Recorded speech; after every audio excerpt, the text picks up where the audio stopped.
So here we are, at the very start of Holy Week. It's such a sacred time, right? It's our chance to really walk with Jesus through his final days. And our journey, well, it kicks off right where his did, on that road to Jerusalem, on the day we now call Palm Sunday. To really get what's happening in this moment, we have to rewind a bit, back to this ancient prophecy from Zechariah.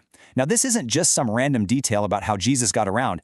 It's the key that unlocks the entire scene. See, back then, if a king rode in on a war horse, you knew he was coming to conquer. But a king on a donkey, he was coming in peace.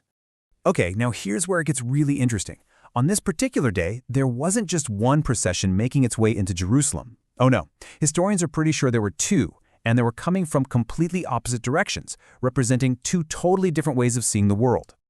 So first, picture this. From the east, the direction of the sunrise, new beginnings, here comes Jesus.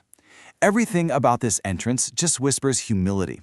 He's on a donkey, that symbol of peace. And who's he with? Not an army. He's surrounded by his disciples, by the poor, the ordinary people.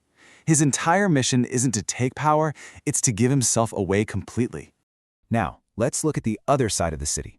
Coming from the west, the direction of the setting sun, you've got Pontius Pilate, the Roman governor. Talk about a contrast.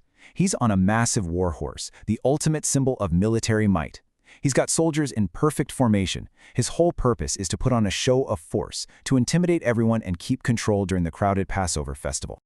So you see what's happening here, right? These two entries, they're not just some historical coincidence. They represent two fundamentally different ways of living, of being in the world. It's the way of domination versus the way of self-emptying.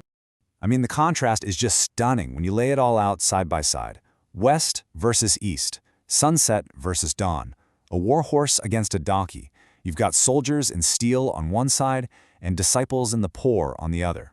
Weapons and armor or palms and cloaks. Every single detail is a perfect mirror image, a total opposition. Let's just unpack that way of domination for a second. It's a mindset that sees the world as one big competition. It's all about splitting everyone up into us and them, winners and losers. And in that view, other people, well, they're either tools you can use or obstacles you've got to get around. The self is always at the center of that universe. But then there's Christ's way.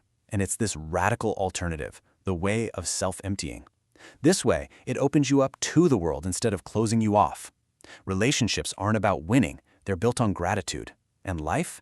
It's no longer about me. Instead, I am about life. It's a total flip. And this, right here, this brings us to the most important part of this whole meditation. What on earth does this choice mean for you and me today? Because let's be real, this isn't just some story about something that happened 2,000 years ago.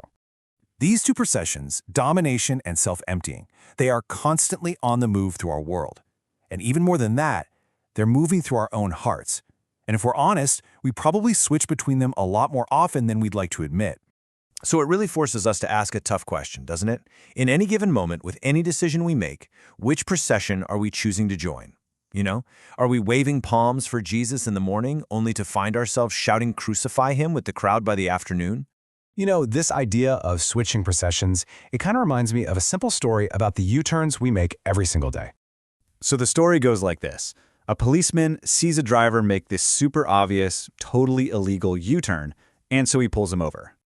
The officer walks up to the window and asks a pretty simple, logical question. "Sir, did you not see the no U-turn sign back there?" And the driver's answer, it's so telling. He says, "Oh, I saw the sign, sir. I didn't see you."